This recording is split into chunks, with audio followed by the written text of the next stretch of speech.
Good morning, students. Today we are going to learn about the vaccination and immunization. So, what is immunization and vaccination? These two terms are related to each other, but have a minor difference between these two. So, जो vaccination है, it actually leads to the immunization. Okay, so these two terms are interrelated. What is vaccination? Vaccination is when a vaccine is administered to the individual. Administrate किया जाता है to the individual, and immunization is what happens in your body after you have to vaccinate. Okay, after you have the vaccination, what happens in your body? That is immunization. The major difference between the vaccination and immunization is that a vaccine is administered to a person to create immunity from that disease. Okay, difference क्या है vaccination और immunization में? That vaccine is administered की जाती है from the outside and to create the immunity from the disease. Okay, so vaccination administration है of the antigenic material. Antigenic material क्या है? That is vaccine to stimulate an individual's immune response system. Okay, so जो vaccine है, it is an antigenic material.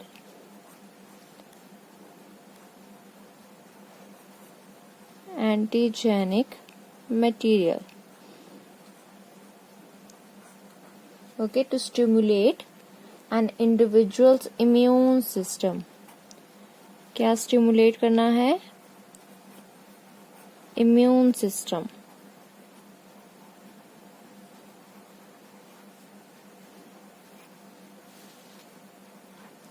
To develop adaptive immunity to a pathogen. So what is adaptive immunity?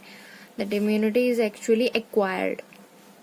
Okay, innate नहीं है, जो कि acquire की जाती है after the birth present होती है. That is adaptive or acquired immunity. And immunization क्या होगा?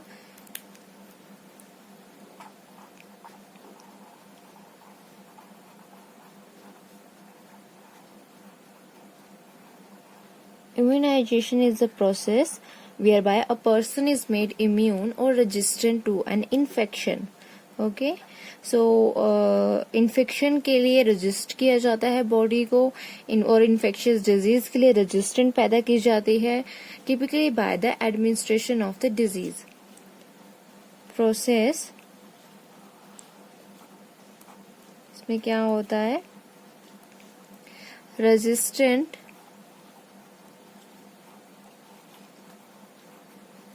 डेवलप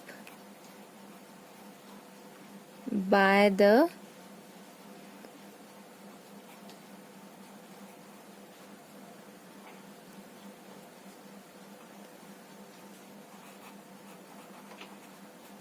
administration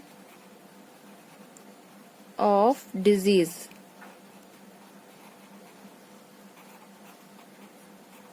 किसी भी पैथोजन को एंटर करवाया जाएगा बॉडी में, ठीक है, टू अ माइनर एक्सटेंट में उस पैथोजन को एंटर करवाया जाएगा और बॉडी में रेजिस्टेंट डेवलप होना शुरू होगी रेजिस्टेंट जो होगी वो एज इन एंटीबॉडीज होंगी, या there are T cells which actually kill the microorganism. Okay, so antibodies जो हैं वो एज अ रेजिस्टेंट डेवलप हो रही है और हमारी बॉडी को इम्यून कर रही है. ठीक है, सो एडमिनिस्टर करवाया जाता है कुछ डिजीजेस को to our body to make the our immune system strong. So for example, polio vaccine is administered the infant, ठीक है, does not have immunity to the disease. Example, अगर पोलियो जो है it is administered in the infant के अंदर जो है, child के अंदर we actually administrate this polio virus, polio vaccine जिसको हम बोलते हैं. पोलियो वैक्सीन क्या करती है? ये डिजीज जो है इन्फेंट के अंदर कैरी करती है, और जो इन्फेंट है उसके अंदर जो है इसके अगेंस्ट जो है रेजिस्टेंट डेवलप हो रहा है, ठीक है। ये जो रेजिस्टेंट है वो डेवलप हो रहा है and it leads to the immunity of that child, ठीक है।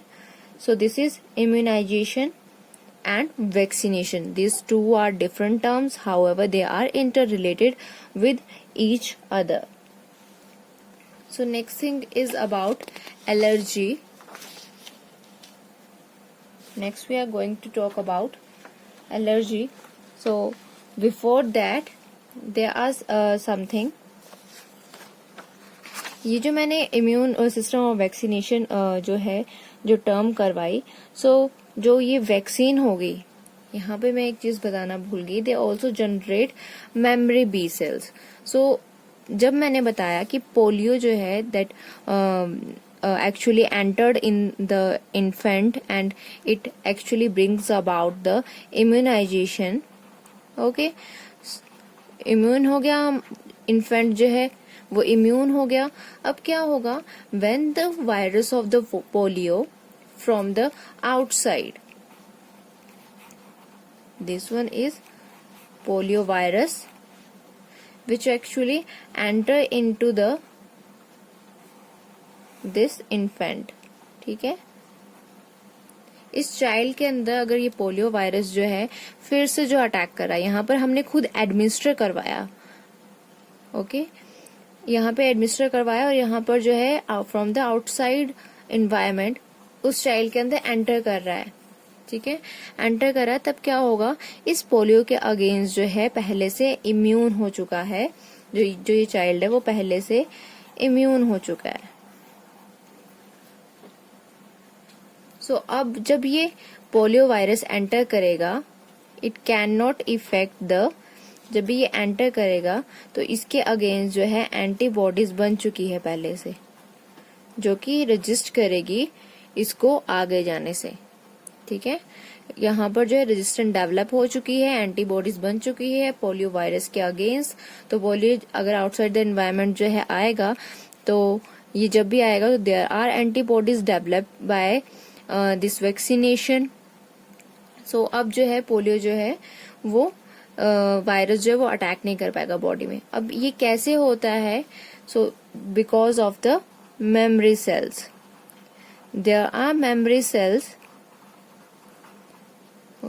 memory B cells are there, ठीक है, that recognizes the pathogen quickly।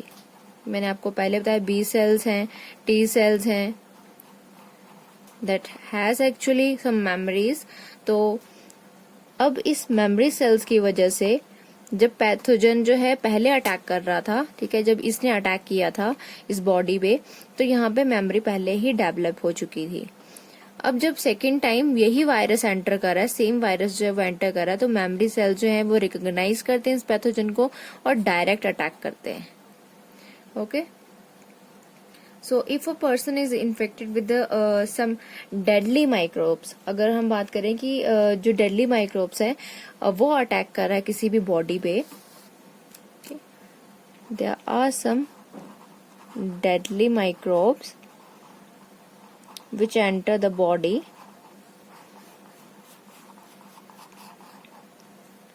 which enter into the body and our body needs a quick response। अब यहाँ पे body को quick response चाहिए, as in case of tetanus, अगर मैं एग्जांपल दूं tetanus, so where we need the quick response of a body, then performed antibody is directly injected. जो performed antibodies होती हैं उनको डायरेक्ट इंजेक्ट किया जाता है। Performed antibodies, okay, so performed antibodies को इंजेक्ट किया जाता है। और antitoxin, we can say that antitoxin, what is this performed antibody और antitoxin? Antitoxin a preparation containing antibodies to the toxin. It is also antibodies which actually work against the toxins, okay. So there are antibodies or there are antitoxin which are in the form of, which are ready made, actually ready made form में जो है enter करेंगी body में और quick response देगी इस deadly microbe को। यहाँ पर हमारी बॉडी को एंटीबॉडीज बनाने की जरूरत नहीं है, क्योंकि टाइम लग जाता है एंटीबॉडीज की प्रिपरेशन के लिए। There is primary response, there is secondary response. So after this primary response, our body can then only show the antibodies to the pathogen. But in this case, performed antibodies are injected into the body. So this type of immunization is called passive immunization. Passive immunization.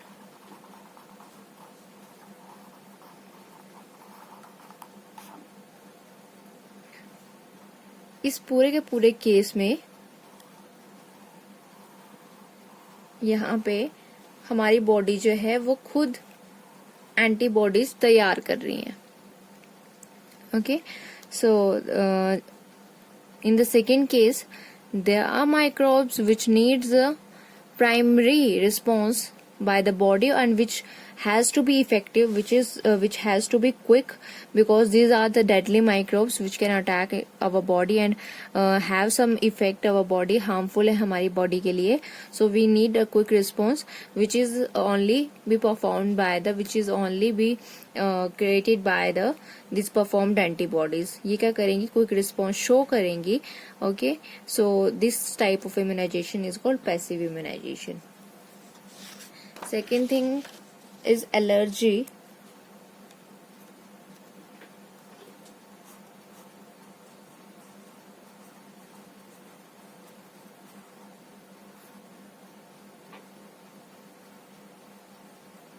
Okay, so what is allergy? Allergy is the exaggerated response of the immune system to certain antigens present in the environment is called allergy. Allergy is a response of our body to certain antigens. I talk about this antigen. What is this? Is a foreign substance. Okay, so it causes allergy or can be defined as the hypersensitivity of some person to some foreign substances when they come in contact or enter the body. जब भी कोई foreign substance है वो हमारी body में enter कर रहा है और हमारी बॉडी के साथ कांटेक्ट में आ रहा है, it causes some sensitivity to our body which is hyper. ठीक है, सेंसिटिविटी जो है वो हाइपर सेंसिटिविटी है which causes allergy. So the substance which cause allergy are called allergen. Allergen बोलते हैं. And then the common allergen are dust, pollen grains, feathers, birds के feathers भी हो सकते हैं, plants, there are some plants which can cause allergy, fabrics, heat, cold, sunlight, and there are various things जो कि allergy cause कर सकता है. symptoms की बात करते हैं. what are the symptoms of this allergy? Number 1 is running eyes, nose and sneezing.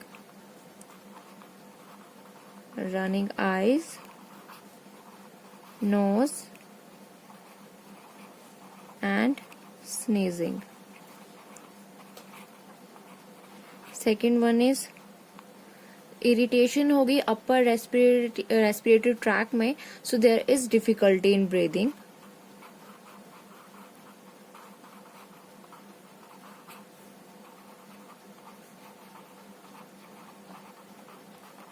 And itching, skin rashes are there.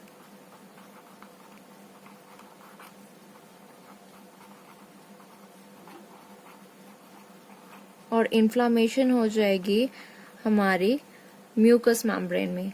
It causes actually inflammation in our mucus membrane.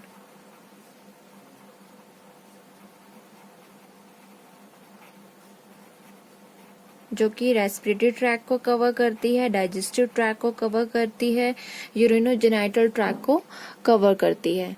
So these are the symptoms which are actually seen in the allergies.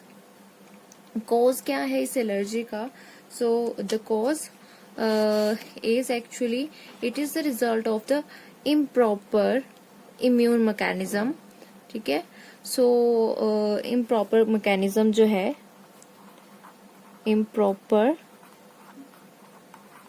Immune mechanism, कैसे बात करेंगे, हम cause discuss कर रहे हैं। So when the allergen, जो allergen है इसका फर्स्ट एक्सपोजर होगा to our body, it does not cause allergy, our body does not cause allergy when the allergen shows its first exposure to us. So first exposure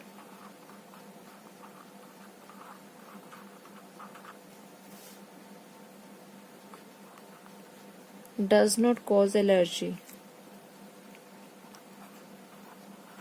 does not cause allergy, which is actually called, this thing is called first exposure है। हमारी body कोई भी immune response show नहीं कर रही है, allergy show नहीं कर रही है, it is called sensitizing dose.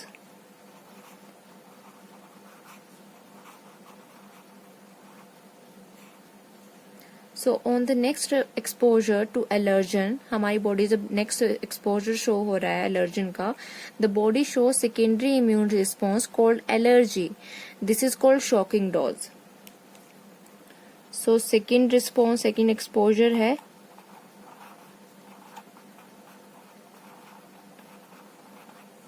और हमारी बॉडी ने शो किए, एलर्जी शो की, allergy is there, secondary immune response,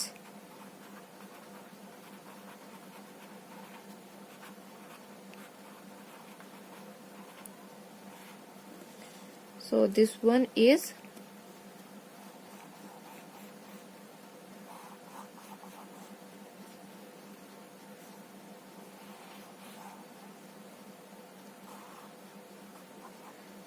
called shocking dose.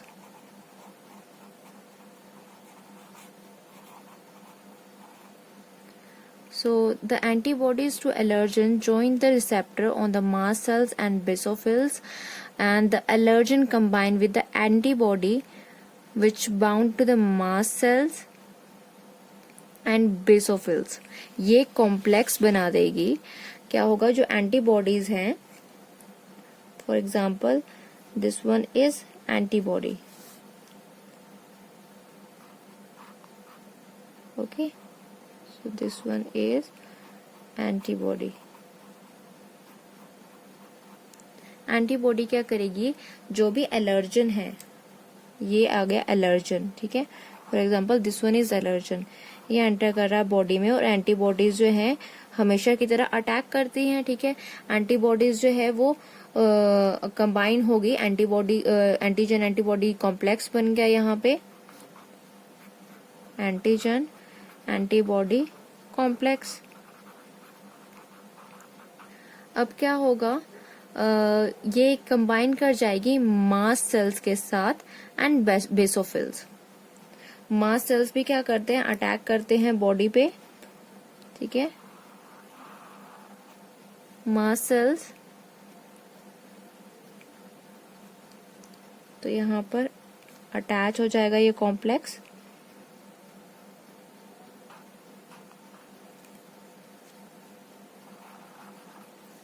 ये पूरा का पूरा कॉम्प्लेक्स है। So this complex rupture the mast cells, ठीक है, ये पूरा का पूरा कॉम्प्लेक्स जो है रप्चर हो जाएगा एट द एंड, ठीक है, रप्चर हो जाएगा, and then this complex releases histamine. क्या रिलीज करेगा, हिस्टामिन रिलीज करेगा, ओके। सो मास्ट सेल्स और बेसोफिल्स का जो ये कॉम्बिनेशन है, this one is mast cell, M लिख रही हूँ, and this one is basophil और this one is antibody antigen complex. ये रप्चर, जब ये पूरा का पूरा कॉम्प्लेक्स बनेगा तो ये रप्चर हो जाएगा, हिस्टामिन रिलीज करेगा। It act as an allergy constrict. अब क्या होगा, एलर्जी मीडिएटर होगा ये, एज अ एलर्जी मीडिएटर। कैसे एलर्जी मीडिएटर ये रहेगा? So it actually increases the permeability of the capillaries, increases permeability of the capillaries। और जो भी आर्टरीज है सिर्फ उनकी permeability जो है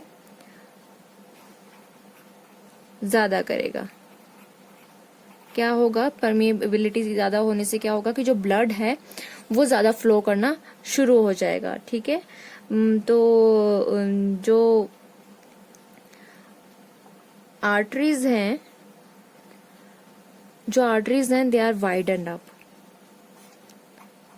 आर्टरीज क्या होगी, वाइड हो जाएंगी, ओके, ज्यादा जो है चौड़ी हो जाएंगी और वहां से ब्लड का फ्लो जो है वो ज्यादा चलना शुरू हो जाएगा। और वेन जो है वो वैसी की वैसी रहेंगी। तो क्या होगा, ज्यादा ब्लड आ रहा है पर वापस जो है वो कम ब्लड जा रहा है। ठीक है, सो इस वजह से जो एरिया होगा, the affected area receives more blood than it returns. So as a result the fluid accumulates in the tissue which swells up। जहाँ पे जो है एलर्जी हुई है, ठीक है, जिस एरिया में, वहां पे ये जो है परमेबिलिटी इंक्रीज हो जाएगी, आर्टरीज वाइडन अप हो जाएगी और वहां पे ज्यादा ब्लड फ्लो करेगा। और जो वेन्स हैं वहां पे जो है कम ब्लड फ्लो, मतलब जो जितना ब्लड जा रहा है उतना ही जाएगा। ठीक है, वेन जो है उतनी ही रही है। तो क्या होगा, जो टिश्यू है, जो एरिया होगा वो स्वेल अप हो जाएगा। ठीक है, क्योंकि ये फ्लूइड जो है एक्यूमुलेट होना, ब्लड जो है एक्यूमुलेट शुरू हो जाएगा, स्वेल्स अप हो जाएंगे टिश्यू भी। So it causes allergy. ठीक है, उसको जो है एलर्जी शो करेगी क्योंकि स्वेल्स अप हो जाएंगे एरिया, आईज के अराउंड स्वेल अप हो जाएगा, नोज स्वेल अप हो जाएगा, जहां पे भी एलर्जी जो है वो ज्यादा कॉज हो रही है। ठीक है, हिस्टामिन जहां पे रिलीज हो रहा है, ठीक है, वहां पे जो है स्वेलिंग हो जाएगी। सेकेंड थिंग, जो ब्रीदिंग प्रॉब्लम है वो कैसे आएगी, जो स्मूथ मसल्स हैं अराउंड द ब्रोंकियोल्स, ठीक है, वहां पे जो है कैपिलरीज की परमिएबिलिटी जो है, जो स्मूथ मसल्स एक्चुअली वो कंस्ट्रिक्ट हो जाएंगे around the bronchioles. Second thing है। फर्स्ट थिंग तो ये होगी कि इसने इंक्रीज कर दी परमिएबिलिटी। सेकेंड होगी कि कॉन्स्ट्रिक्ट कर देता है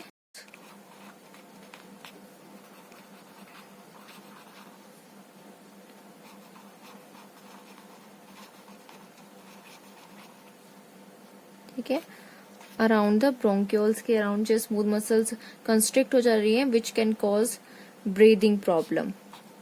it can causes breathing problem.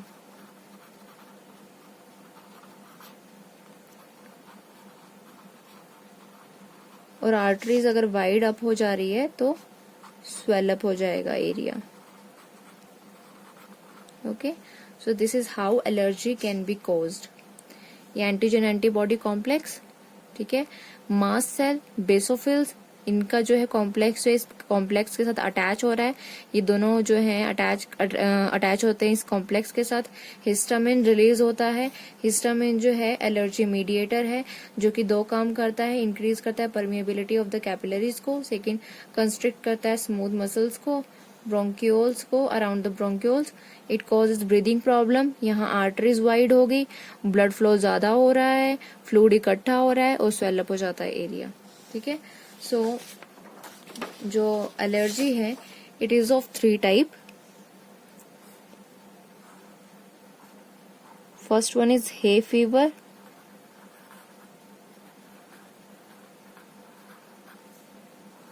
second one is asthma, and third one is anaphylactic shock.